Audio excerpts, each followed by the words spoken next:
Bro, I don't understand why Sekhukhune United are now moving like Chipper. It's like they basically moving like Chipper. You know, they have this thing of hiring and firing coaches as if they're like a big team. You understand what I mean? Like, as if they're like a top club.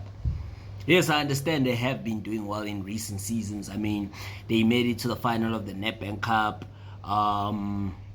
They finished third last season, which prompted them to play CAF Confederations Cup football on the African continent. And currently, they will be facing Mamelodi Sundowns in the quarterfinals of the Nedbank Cup. And they're still in fourth place, level on points with Stellenbosch FC, who are in third with 31 points. And remember, Stellenbosch FC, they have a game in hand, you know. But still, man, I don't. That does not justify the sacking of Lehlohonolo Seema. I don't understand what was the rationale behind that sacking. Yes, they may have lost to Richards Bay, but guys, the guy has done well, man. You know, give him up until the end of the season. Let him finish the season. You know, and you've got a big quarterfinal clash against Mamelodi Sundowns in the Nedbank Cup. So firing a coach before it's a big clash like that, do you think it's wise? Is it a wise decision? I don't think so. But anyway, so Sekhukhune United have pulled the trigger, you know, and they have shown their head coach Lehlohonolo Seema the exit following their defeat to Richards Bay FC. You know, that was a shocking defeat. I did not expect that at all. I did see a few glimpses of that game. It was a shocking defeat, to say the least, because Sekhukhune United had that game in the bag. They had it all in their hands. You know what I'm saying? So currently, Babina Noko have suffered a heartbreaking loss to the Natal Rich Boys at the Kings Welitini Stadium on Wednesday evening. And Sekhukhune were the first to open the scoring after Chibuke Ohizo. You know, he hit the back of the net in the first half. And then Richards Bay, out of nowhere, they hit back from a goal down to collect all maximum points.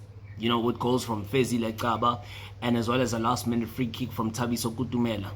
The experienced, the veteran Thabiso Kutumela.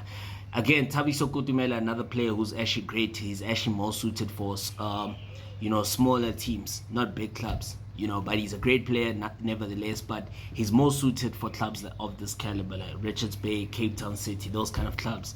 Those are the clubs that he's suited to play for, right?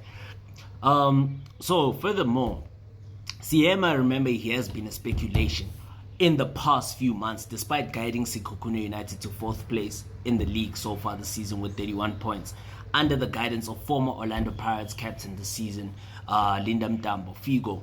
And Sekhukhune United have won 9 league games, they've drawn 4, and then they've lost 7 matches in 20 games. Okay, so let's just put it like this: with only 10 matches left before the end of the season, Sekhukhune United have then decided to cut ties with Lehlohonolo Seema. And this is the second time that the Limpopo-based side have axed Seema after firing him towards the end of last season. I just don't understand what's going on, man. How are these PSL clubs actually being run?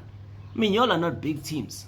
Why are you guys making those kind of decisions as if you're a big team? I get it, they've been doing well. I get it, there's expectations. I get it that you want to grow the brand of the club.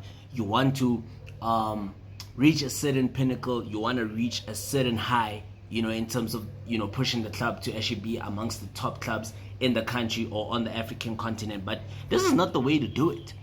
You're only creating instability. I mean, look at Chipper United, for example. How many times have they been firing coaches? But Chipper United are a mid-table team. You know, they fire coaches like it's nothing. They fire coaches as if they're a big club, as if they're a club that has so much expectations, where like anything is expected from them. Yes, with Sekhukhune United, yes, because of the owners have got money. You know, they're very wealthy, the owners, right, of the club. That's why I understand why they're moving like this, but this is the wrong way to do it. It's the wrong way to do it. You understand what I'm saying? Because now you're just creating unnecessary instability. So look, the former Chipper mentor was brought back to the club at the start of the current campaign, remember, to actually replace Peter Haibala, you know, who was at the club for only a few weeks. You know, it's so strange again. And then interestingly, of late, Eric Tinkler is already waiting on the wings to actually replace Seema after being offered a job following his sacking from Cape Town City. You know, so Tinkler is set to steer the ship at Sekhukhune United after parting ways with the Citizens in December. You know, so the 54-year-old coach was also fired at City following a dismal start to the season, which is understandable. Okay, Cape Town City, you know, is a team that is just growing, despite the fact that they've only been there for like what, less than 10 years.